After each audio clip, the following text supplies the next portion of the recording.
Good afternoon, everyone, and a very warm welcome to the rural session of our conference from COMA UK.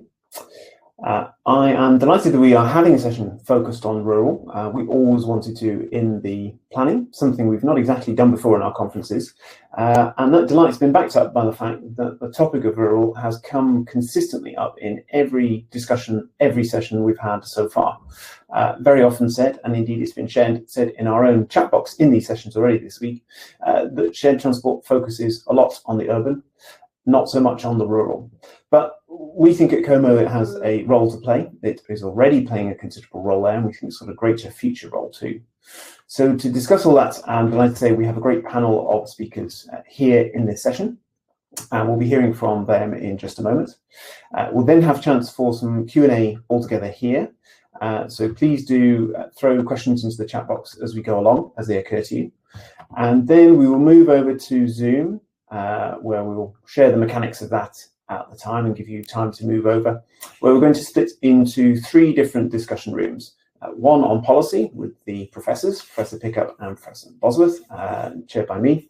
One chaired by our own Harriet Cross on communities with our speaker Catriona Hansen. And another chaired by our Scotland Director Lorna Finlayson with our operator speakers here, Jonathan and David. So you can choose when you come to that point which one you'd like to be in. But for now, we are here all together, and could I please call Laurie up to the stage? Okay. Can you see me? Can you hear me? We can, yes. And we launch your slides just now. Thanks very much. And I just need to know where to... Oh, I got you. Next. Right.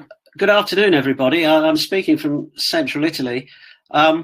It says on the slide there what I do and where I'm from, but I think one of the most important things is that I've lived in rural areas since 1981. I've lived in West Berkshire in the Cotswolds, and then for the last 15 years here in Italy. And I think it's important that people that look at rural areas have more of a rural mindset. I think one of the most important things is, of course, this issue of what is rural, and is that a relevant question to ask anyway?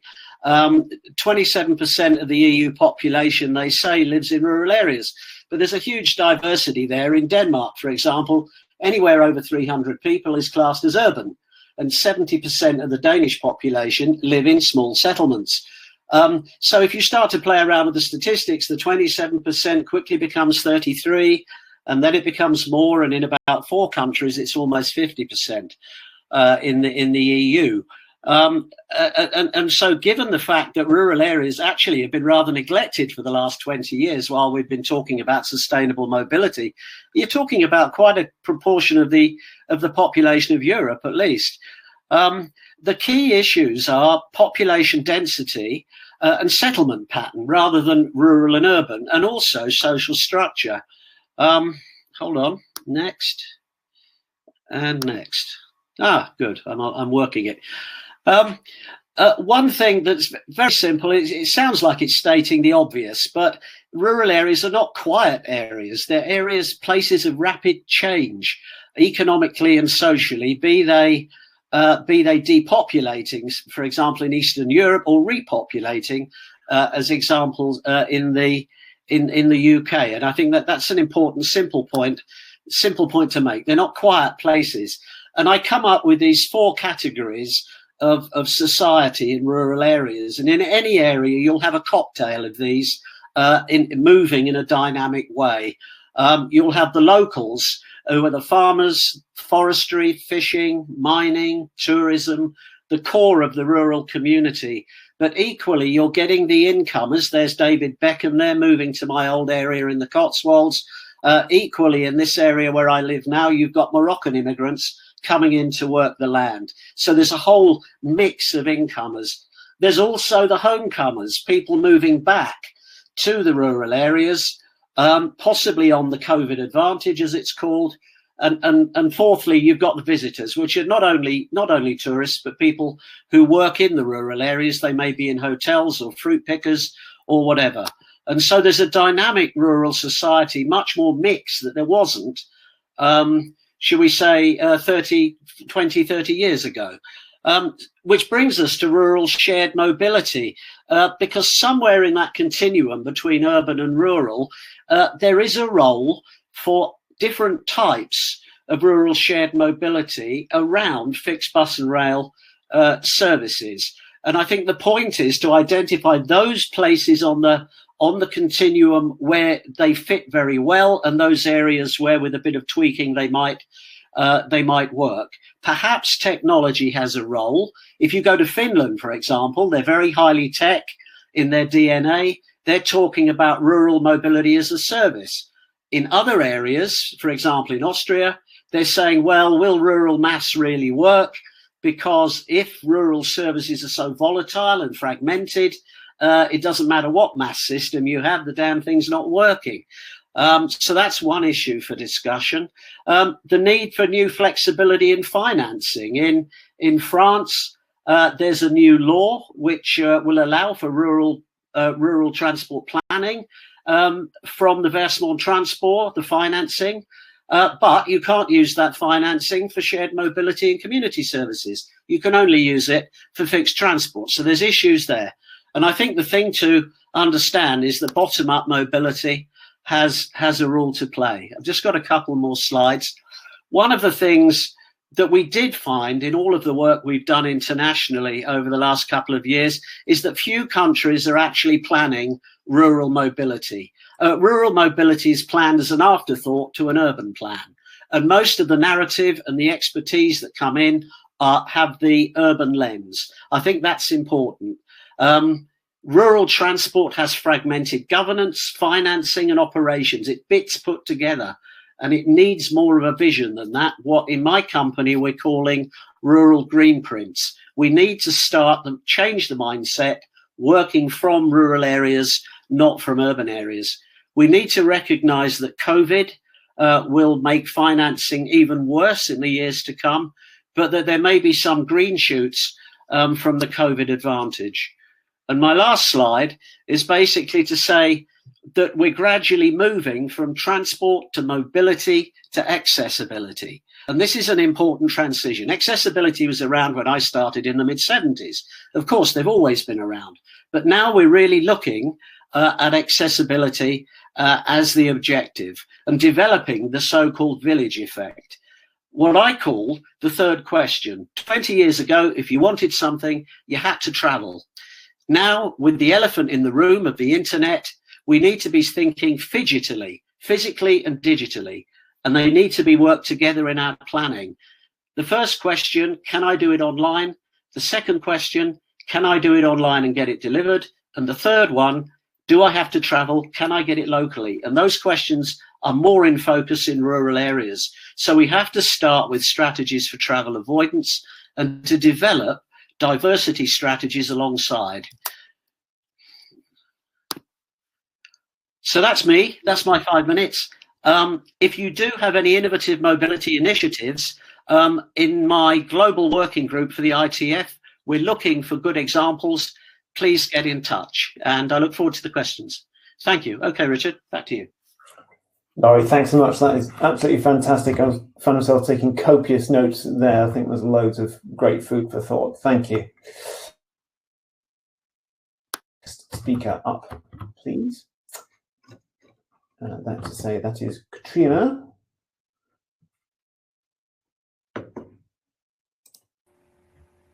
That's me. The slide on, please. We'll just wait for Katrina to come up to the stage, I hope. I'm here.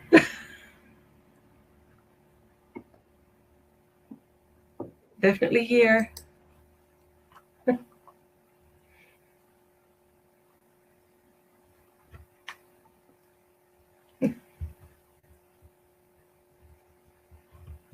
Oh, I think. Okay. Fine. Okay. So, good afternoon, everyone. Thank you for having me. So when we're looking at sustainable rural mobility, we're basically trying to address the issue of transport poverty. Now, Professor Karen Lucas defines this in a number of ways, which is transport affordability, mobility poverty or not having any transport, accessibility poverty, inability to reach key activities, and exposure to transport externalities, which basically means I tried it, I didn't like it, and I'm not going to use it again. And her research, not surprisingly, also says that this leads to higher unemployment, higher ill health, and a great deal of rural drift. Although having said that, there is some evidence of urban drift throughout this coronavirus period, which might be interesting to keep an eye on. So, welcome to South Ayrshire. It's a long and large county. Apart from the 3 towns in the north, Troon, Prestwick and Ayr, the whole of the rest of the county is classified as rural. Some of it's a wee bit rural and some of it is very ultra remote and inaccessible rural. The dependency ratio in South Ayrshire is 70% and increasing. And Karen Lucas also suggests that the problem of transport poverty is directly related to the way in which it's been addressed in practice in the past. The overall impression is one of, to quote, inadequacy, fragmentation, inconsistency, and the tokenistic treatment of an issue. And that certainly, arguably, could be applied to South Ayrshire.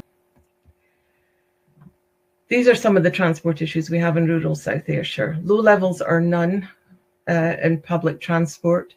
30% of the population living in small villages and rural areas. Really problematical or orbital routes. The most expensive public transport in Scotland. A third of the households with no access to private transport, and lack of affordable transport for people with mobility issues and other support needs. Now, when South Ayrshire Community Transport first launched, there wasn't any community transport provision at all, and it was one of our first priorities. So the village of Bar, for example, had had no public transport for at least 10 years, and the topography there means that unless you're super fit, or have an e-bike maybe, cycling definitely isn't an option. It's a beautiful little place with an aging population, low car ownership and few amenities. But it took us 2.5 years to fight to be able to set up a scheduled bus service between Bar and Girvan. If ever there was a candidate for an electric bus, it's this service here, and I'm working on it. We also run the MyBus service in this area and keep 2 more vehicles and an electric car based down in Girvan, which groups and organisations can hire out instead of using private cars for trips and things.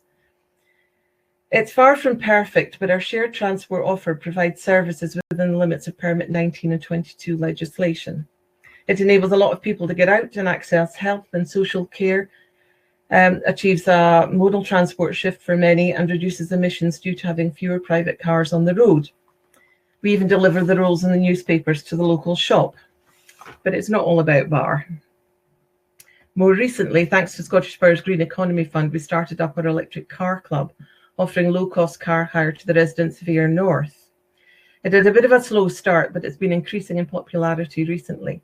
We also sited a 3rd electric car in Girvan in the south of the county. Now, frankly, this one has been much less well used than we thought it would be. COVID might be playing a part, but I wonder if it's because the car is based in a destination area rather than a starting point. The catch-22 to this, obviously, is that the only available charge point is at the Key Zone, which is the other building you can see there. And all our insurers want the vehicle kept under CCTV coverage, so it's a bit of a conundrum. Our newest project is to try and set up an e-bike project in North Carrick in the centre of the county. The current plan is to base e-bikes in Maybole, which is a small market town, and in 4 local satellite villages which have expressed an interest. Funding applications are in progress, but one interesting thing about basing e-bikes in Maybole is that they will be kept at the Carrick Centre, which you can see there. It's a big local community centre, and it's situated right beside the railway station, right beside where the commercial buses have their turning points, and it's also where we keep our minibuses. So it's almost becoming a mobility hub by default. So basically, what I've been describing is the activities of a community transport organisation and the shared mobility opportunities that this offers. In terms of sustainable rural transport, I can't honestly see this being possible without the third sector and organisations like ours. For example, I've been approached by another group recently wanting to set up a scheduled bus service. They initially approached Stagecoach and were told it would cost £120,000 a year to run. We run our bus service between Bar and Girvan for £40,000 a year, but even finding funding for that on an ongoing basis is a constant battle. Nevertheless, going back to transport poverty, I would contend that access to sustainable transport is a social justice issue, and that shared transport mobility is the only way to make this happen, really, in the rural areas and to protect the environment going forward. And that's me. Katrina, thank you. Fantastic to hear about all that specific stuff going on the ground, and kudos as ever to you for being across so many modes. Now, can I call our next speaker, please, who is Jonathan, onto the stage? Great, thank you. Perfect. Hopefully you can all hear me okay. Thank you, Richard. Good afternoon, everyone. For those of you who don't know me, my name is Jonathan Hampson. I am the country manager for Veovan's partnerships business. I've been at Veovan for just over 12 months, and before that was at the car sharing company Zebcar for 13 years. So it's fair to say that shared mobility is very much in my blood. For those of you who don't know Veovan, we are a transport technology company that provides fully integrated solutions for nearly every aspect of public mobility. We are probably best known for our work with on-demand bus systems or digital demand-responsive transport schemes, meeting a range of use cases in both urban and rural areas. But we also increasingly work with partners to integrate these with fixed route networks, to power community and patient transport services, and to power school transport. And whilst the use cases and how we apply it vary a great deal, the core principle of what we do remains consistent.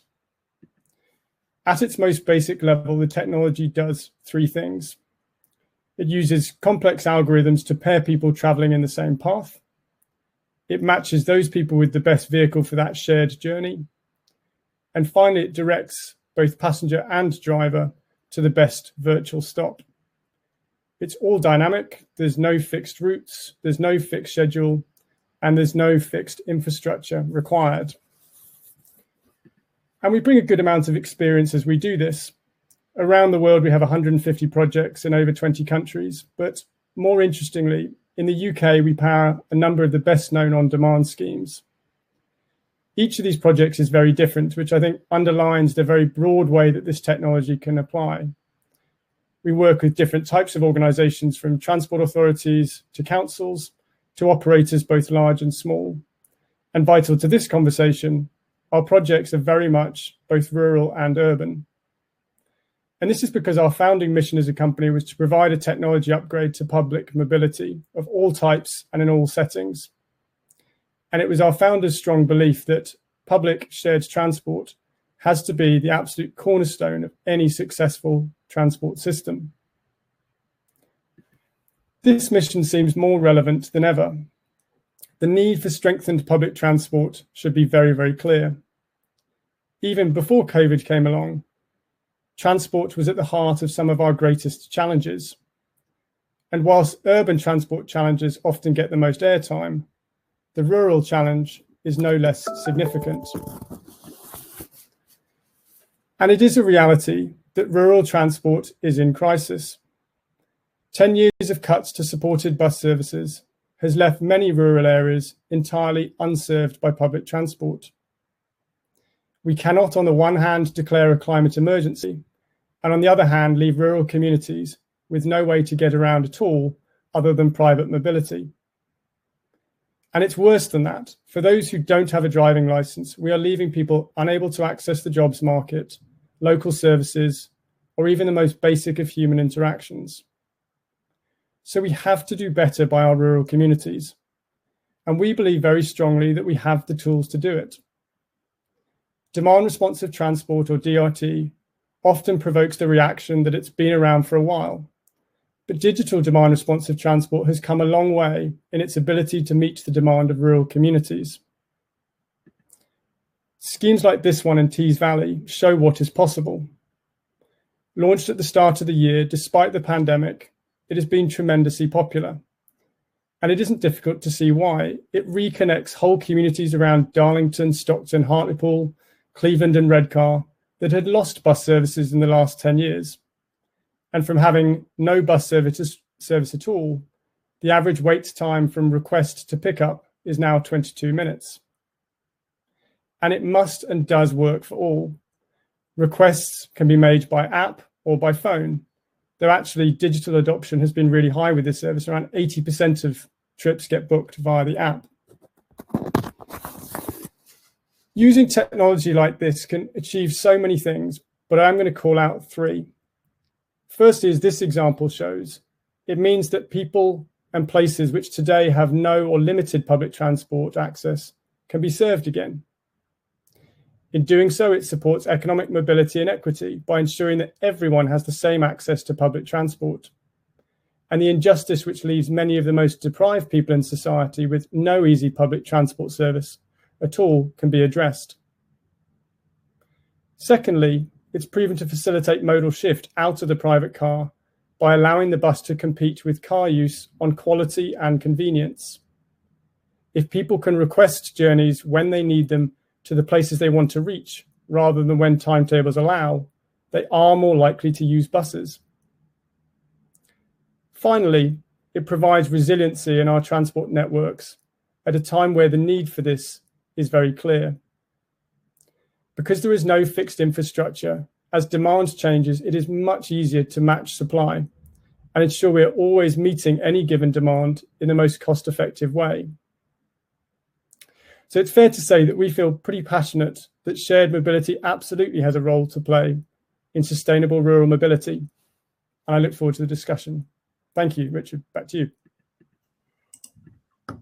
Super. Thank you, Jonathan. Great range of examples there, particularly about serving areas that have previously been had their service taken away. I'm sure we'll get into that more. Now, can I just direct you to the chat, everybody? There is some great chat going on, but we can always have more. And we will get to that once we have got through our final 2 speakers, starting with Gary, if I can call you up to the stage. Thank you. Hi, thank you, Richard, and thanks for the invitation to share some of our research with you and everyone else here today. This comes from a piece of work that I did with colleagues mentioned here under Forms 1 last year and funded by Midlands Connect. So we were looking at across the Midlands, but that brings in coastal rural areas through to national parks, through to urban hinterlands, I think is reflective of a lot of the UK. And I'll touch briefly on some ongoing work under the name Forms 2, that's Future of Rural Mobility Study, and some of the work that we're doing with WSP, who are the lead partner on that piece of work. I've just got to find the next button.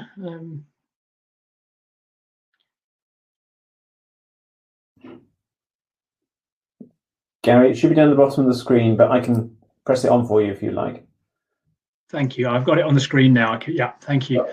Okay, so when we tackled the Future of Rural Mobility phase 1, we came at it from the perspective of what do rural areas, what do rural communities need first, and then try to look at what transport and new developments in transport could provide. And we wanted to sort of challenge the Department of Transport thinking at the time, which was very much innovation will happen in cities and then filter through into rural areas.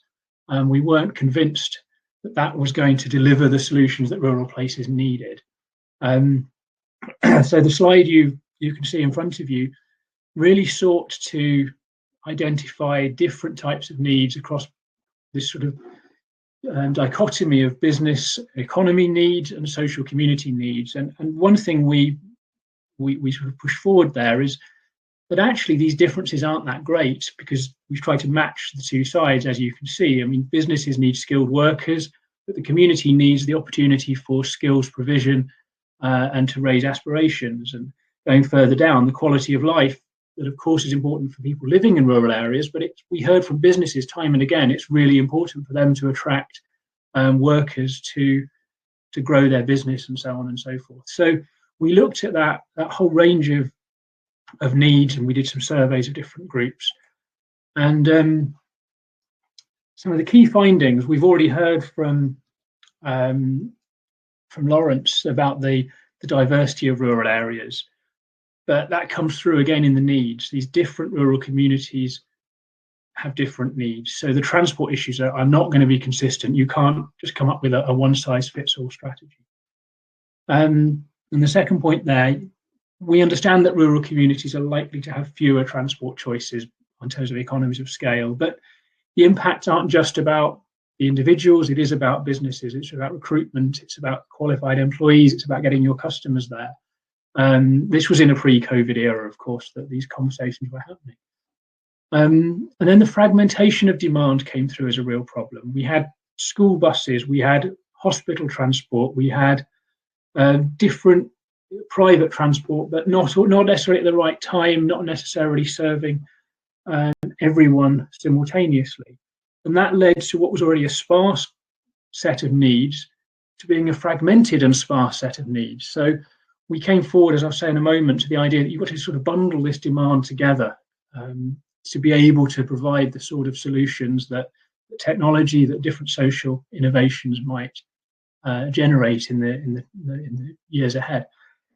So along with this, everyone was arguing that the impact of the technology was unevenly distributed. And again, we've just heard the importance of being able to book online or on an app. And again, internet and mobile telephone coverage is not necessarily equal in all rural areas. So once again, the rural, even though this should be equalising opportunities across space, was still suffering a digital divide or a connectivity divide.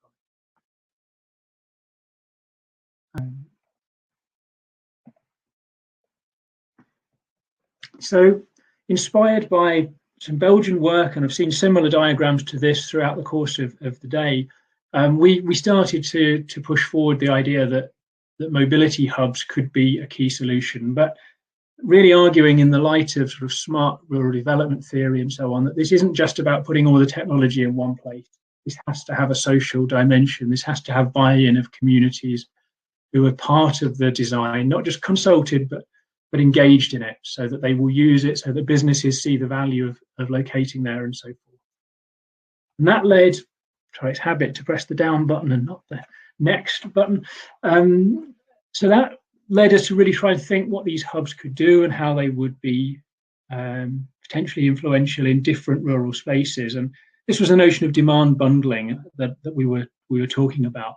Not only does it bring more people into one place so that it becomes more realistic for the private sector to supply and more and more convenient for all sorts of sectors. We heard with the need for minibuses to have to be stored in places where they're secure.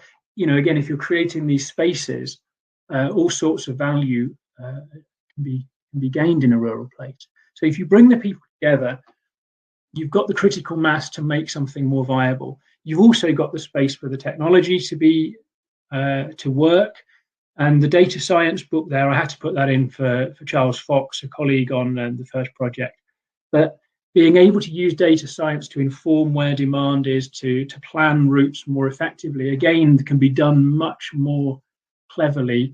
It's way above my head, all of the data science you're doing, but you can do that so much more effectively once you've got hubs and you can predict movements. So these hubs were a real opportunity we saw, not just socially, but in many other ways of allocating transport need and serving transport need. So that led on to Midlands Connect funding the second project, where we're developing guidance for local authorities on how to seek the right conditions for a hub, how to make them commercially viable, and actually testing, I think, 4 pilots across the Midlands. And essentially, they're looking at the bottom there of is providing facilities, community functions, commercial functions, as well as access to transport modes. So building those in together is going to be at the heart of the strategies that we're laying out in Forms 2, but that's yet to be finalised, and the report should be out in the next in the next month to 2 months, I think. And just very briefly, a couple of papers have come out sort of putting this into a bigger picture. Myself and colleagues with one in local economy, and Paul Cowie at Newcastle with others in the Journal of Rural Studies. And this is really timely because there's a lot of work looking at how the digital revolution, the fourth industrial revolution, mobility revolutions will all start changing what the countryside looks like and how it functions. And then COVID has hit, which will make us rethink that once again. So out of that, we're both arguing in these papers that there's a real risk that rural areas will get left behind if all the technological innovation is driven by big businesses who see the financial opportunities being in cities and being in bigger, denser urban areas. And we argue that the current policy overlooks the potential for innovative solutions to come out of rural places. And we can test things in different ways in rural areas that might actually translate into the urban, but we don't often think that way around. So if we can empower rural communities to be part of the decisions, part of shaping what happens, rather than recipients of urban-led innovation, we might see something quite exciting for our rural areas that allows us to frame these smart rural futures differently from a lot of the theory that's been around on smart cities. So just thinking ahead, I think, you know, we're testing these amazingly clever self-driving machines, and the small bus there, I think it's in La Rochelle that Charles was working on. There are many versions of this, but you can do it in a planned city space. What about when it runs into a hare and some rugged ground or some horses? And there's so many variables in these very difficult to map, perhaps less well connected and covered spaces in rural areas. So we're not necessarily going to translate that city-based technology into the rural. We need to think how we connect the rural to the city technologies in new ways. That's our sort of argument as to the new way of thinking about it. And so with that in mind, what are going to drive change? COVID, climate emergencies are going to drive some changes, maybe through policy. Whatever new technology really takes off first will, of course, influence those that fall by the wayside. And whether they are really urban-centric or more regional will have a big influence on the trajectory of how mobility changes. And to what extent can our communities themselves really be part of driving this change? And that's something that, as somebody with a passion for rural areas, I really hope to see those groups being heavily involved. So that's where we're going, and to say watch this space for the Forms 2 report in perhaps early in the new year. Thank you. Gary, thank you. Certainly watch out for that. Lots of fascinating points in there too. I particularly took away that fragmented does not necessarily equal sparse. Can I call on our last speaker, please? David from Padam. Hi there, Richard. Hello, and that should be your slides up now. Thank you. Thanks a lot. So my name's David Carnero. I'm head of international development for Padam Mobility. For those who don't know Padam Mobility, we are one of the leaders of DRT in France. So we're based in Paris, and have now expanded to 7 different countries in Europe, with 45 DRT projects live today. They encompass all the different user cases of DRT, and today I'm going to focus on the rural use case. We're backed financially by Siemens and CETEC, and I think this really lends itself to the fact that we come at DRT very much from a public transport perspective.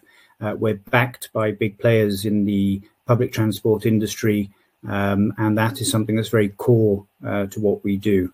Padam is in existence since 2014, and we were actually one of the pioneers of dynamic DRT in the UK with the launch of the Slide Bristol service in 2016. So I'll start today. I'm going to focus on a very particular example.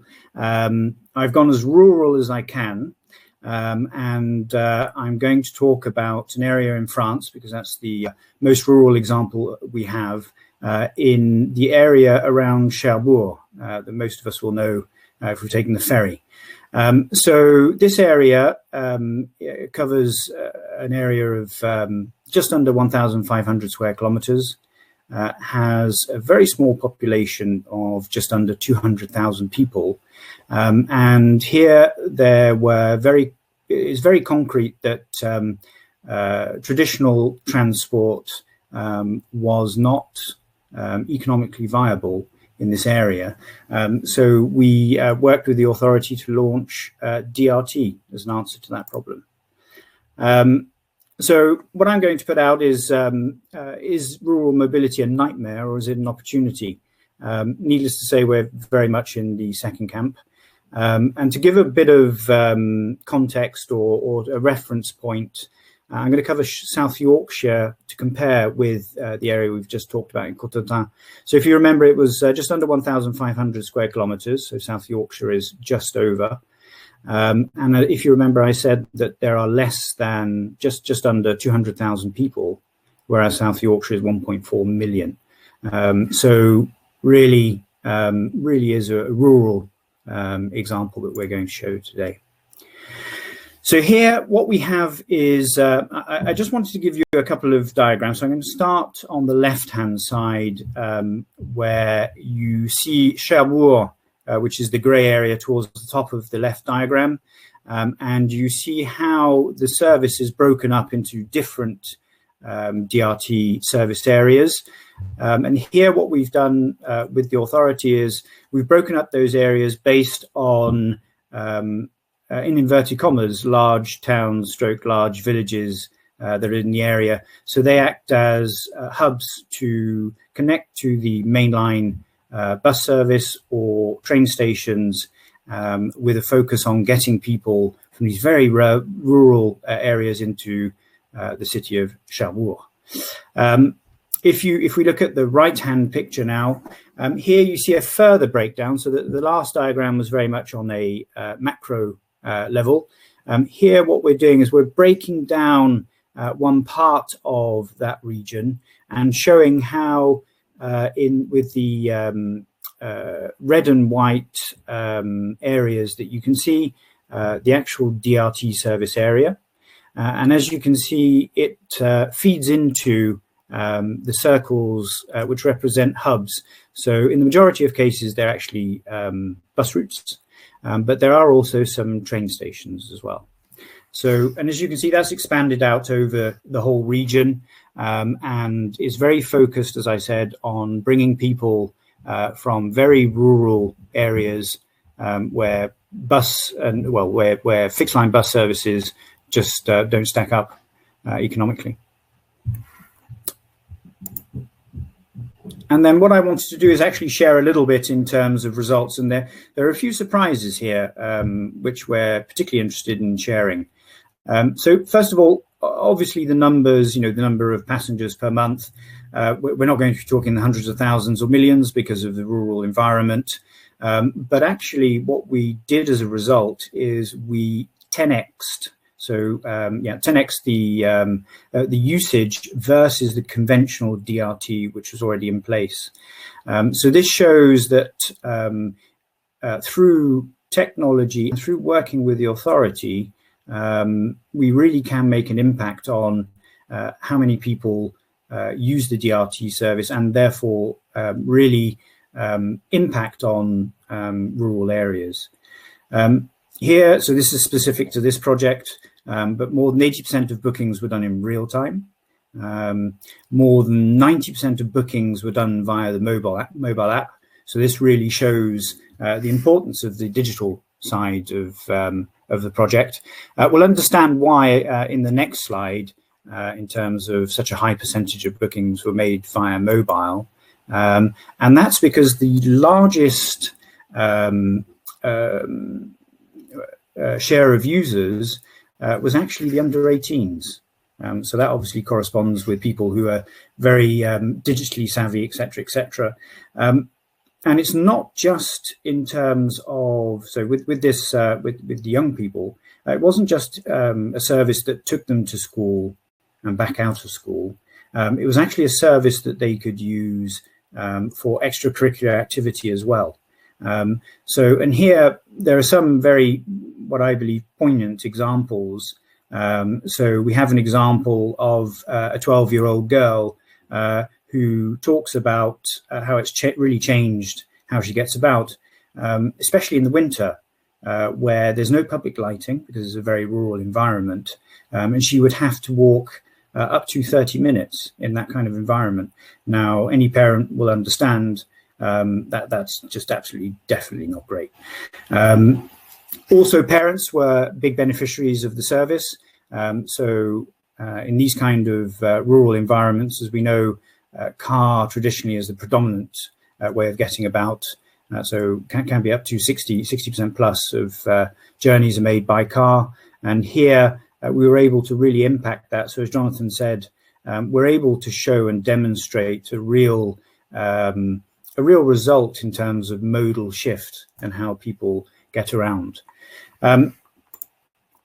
And so on the last bit, just in terms of the perspective of the authority, they were obviously delighted with the results. And what it enabled them to do was really to address a number of policy issues. And I think this is the important bit, some of which or most of which we touched on. But we can touch on socioeconomic growth. So the service in the morning and the evening focused around taking people to work in and around Cherbourg, of course, and moving them from these rural communities to the main city in the area. Obviously, education, as we've covered a little bit in terms of the largest user group being the under 18s. And in fact, what we're going to do with this project is evolve it. So with the authority, and there's going to be a transition that 100% of the fleet will move to electric vehicles.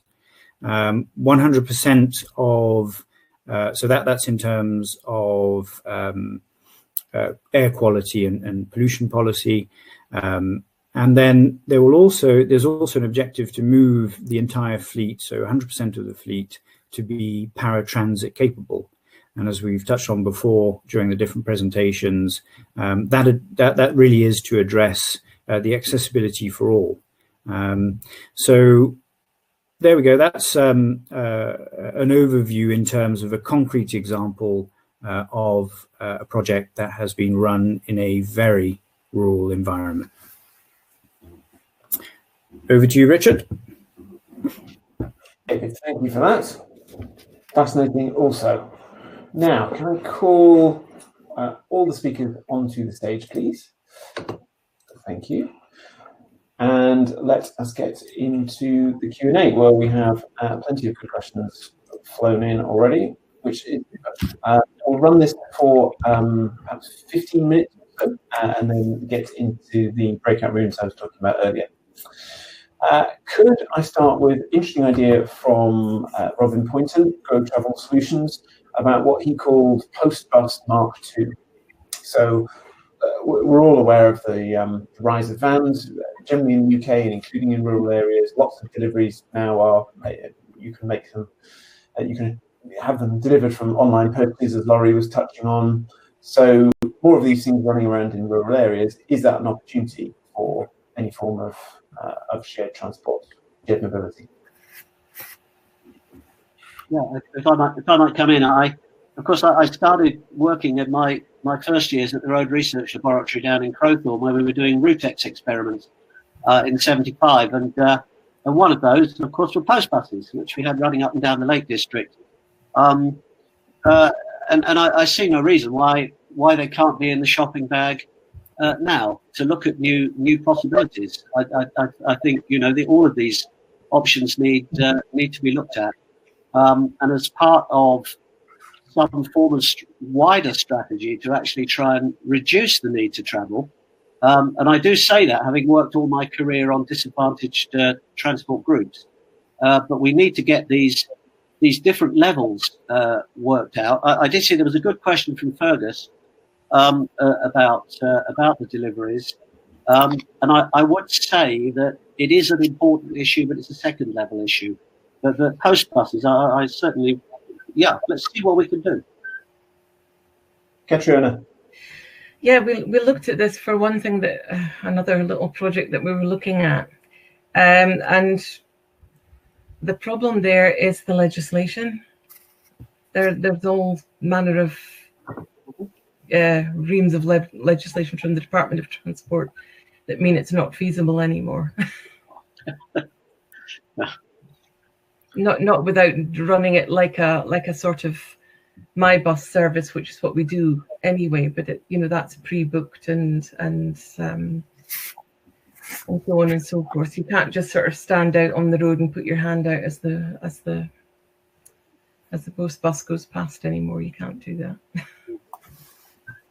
Interesting, thank you, Gary. I see you wanted to come in. Yeah, I see that as a real challenge from the legislative point of view, but I think where the notion of hubs can help, and again something we put in our report, was that hubs can also be sites for Amazon lockers or the equivalent, and from the hub to the home, it's a lot easier for a much more informal community of neighbours can pick things up. So you can still link freight into personal mobility, but I think it needs different solutions for today's world.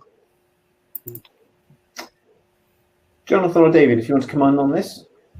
Yeah, I was just going to say, traditionally our focus has always been on the efficiency of moving people, but there's no doubt about it. Clearly, the efficiency of moving goods as well is something that is a huge challenge.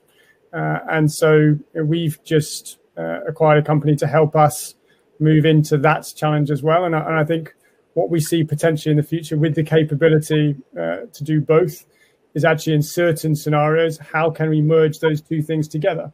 And I think the rural use case for that is probably the most obvious. And we've already spoken to a few people that said, could at the same time as you send a vehicle to a certain area, could you mix in their goods and do that as well? So it's something we've been asked about and something we'd like to be able to do. We can't yet, but we hope we'll get there.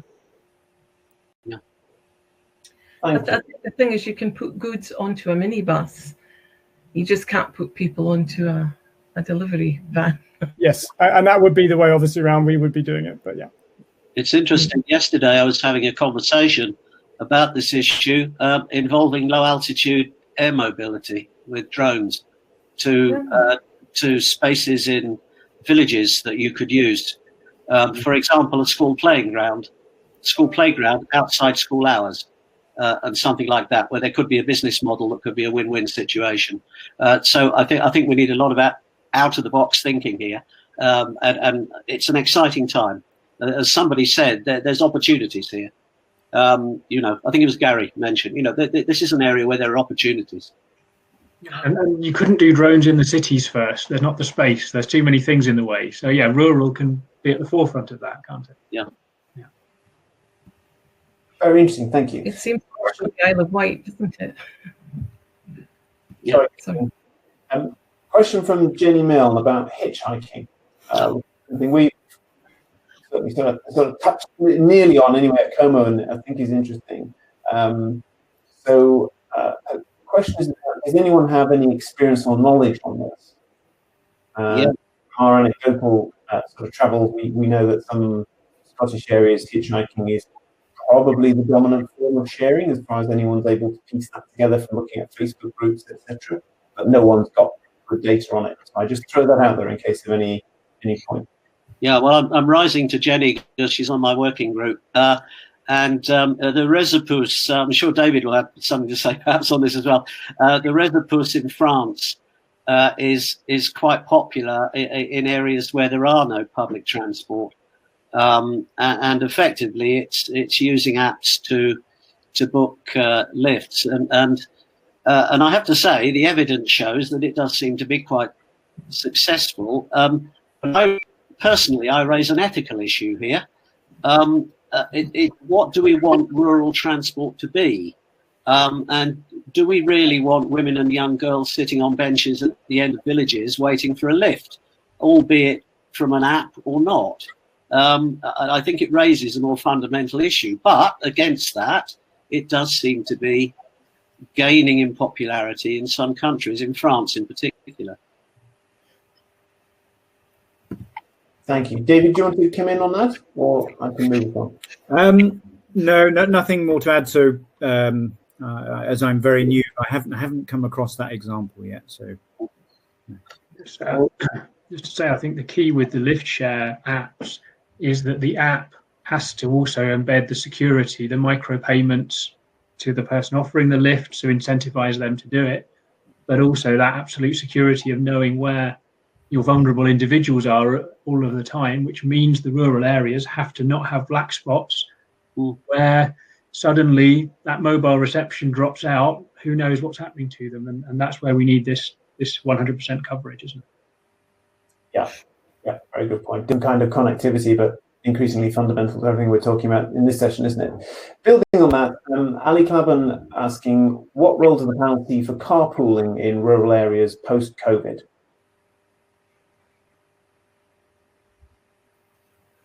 It's a tricky one, isn't it? Because you're not supposed to share cars with anyone.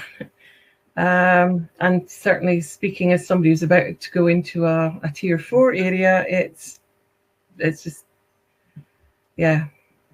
Post-COVID, maybe. I mean, there always has been an element of carpooling, but yeah, don't know.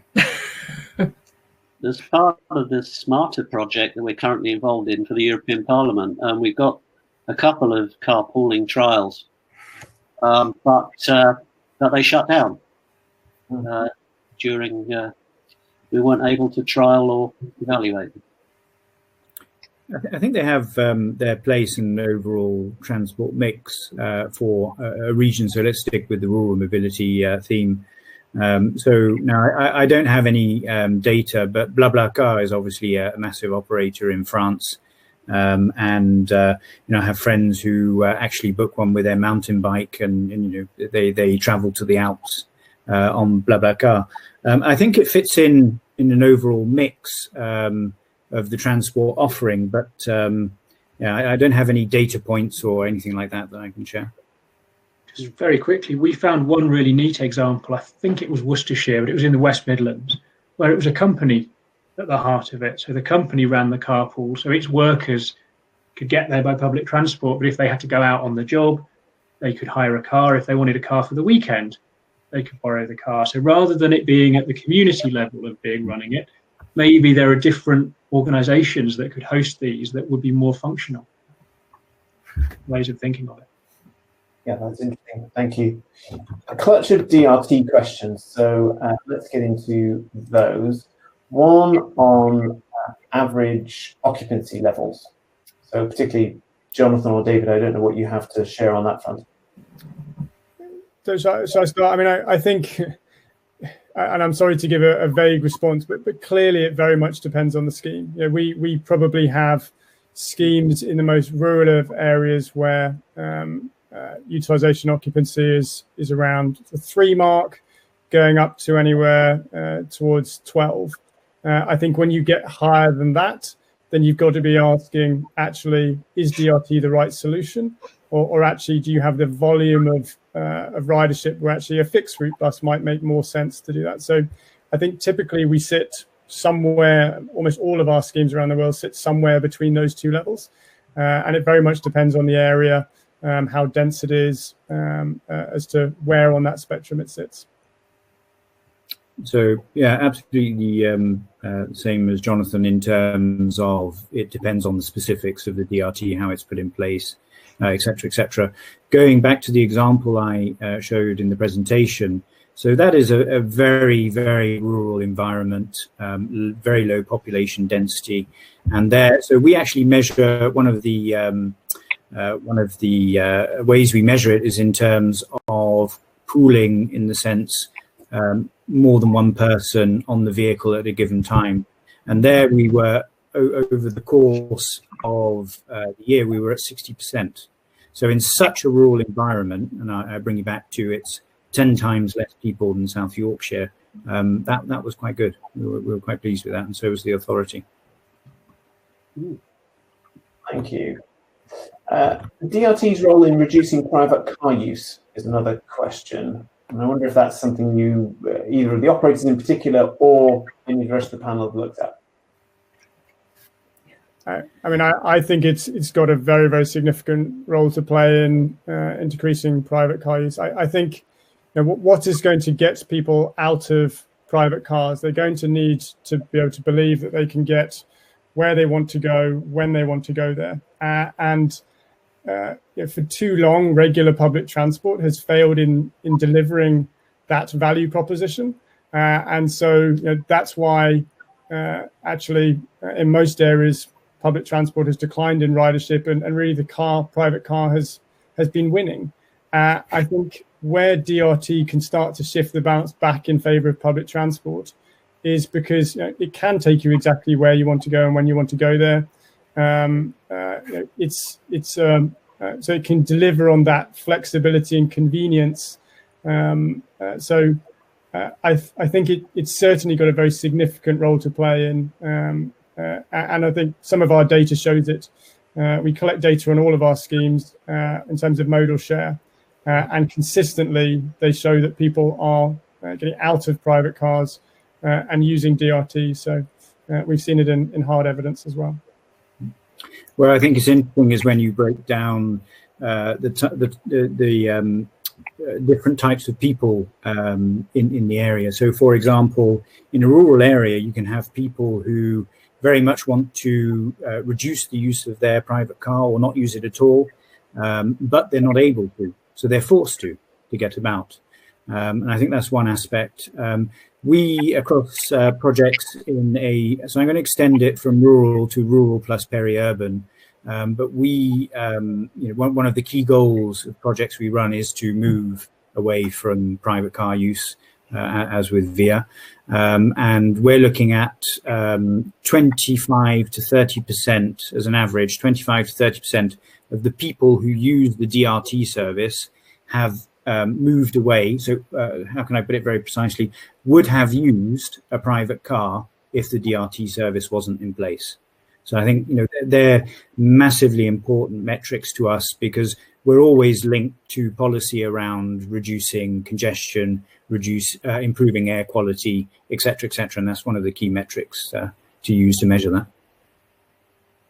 I think it's also it's reducing lift giving, isn't it? And I think you made great points, David, on the impact on the young.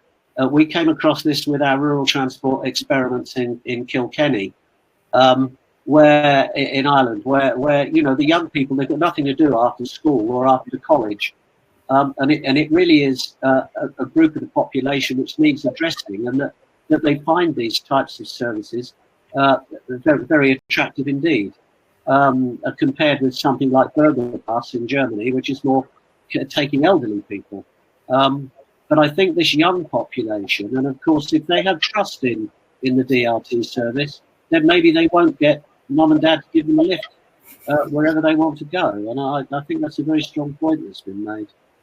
And it's very interesting in the sense that if you analyze what we call, let's call it analog DRT services, and you can, the percentage of young people that use them is hideously low. So this for us is one of the real parts of the disruption we bring to how things are being done today is to include the young people, as you say, and especially in rural examples. As I said during the presentation, a 12-year-old child walking about on a country lane with no lighting, coming back from school or going to extracurricular activity is just something that everybody wants to avoid. And the DRT service allows you to do that. The dynamic DRT service allows you to do that, digital. So that's... And I think the beauty of it is it has to work at both ends of the age spectrum and be able to appeal to both ends of the age spectrum. And I think certainly, and I'm sorry to give an urban example, but when Transport for London's DRT pilot was coming to an end, actually it was the elderly groups around Sutton that were the ones who started the petition to keep it in place, because they were the ones who actually had found that in terms of their ability to get around, it had been a complete game changer about their ability to access public transport. So I think having a mode that can work equally well for all demographics is really, really important. And just to add on to that, I think it's very important. So I'm not going to extend it to MAS on this panel, but where DRT fits into MAS, that's one of the points I bring up. So we have integrations with Siemens, for example, on MAS solutions across Europe. And one of the things I am very, very militant about is the fact that MAS doesn't deliver on its promise unless it has a DRT offering, for the reasons that Jonathan just mentioned there in terms of elderly people. An 80-year-old person isn't going to jump on an electric scooter, certainly not. And so, for me, it must. There are subsections of society which are left behind, not just the elderly, that are left behind if dynamic DRT isn't included in MAS, for example. So, yeah, absolutely agree. Thank you all very much. I'm going to take this moment to transition us over to Zoom, where we can continue the conversation, but we will be in whichever room you, the attendees, would like to be in. So there will be a policy room with Professors Pickup and Bosworth and me. There will be a community room with Harriet Cross from Como and Catriona, our speaker here. And there will be an operators room with David Johnson and our Scotland director, Lorna Finlayson. So I will get the details up in a second. Hopefully you can all see that. So do move across there. Can I ask our speakers to move across first? We will see on the other side, so to speak. Thank you.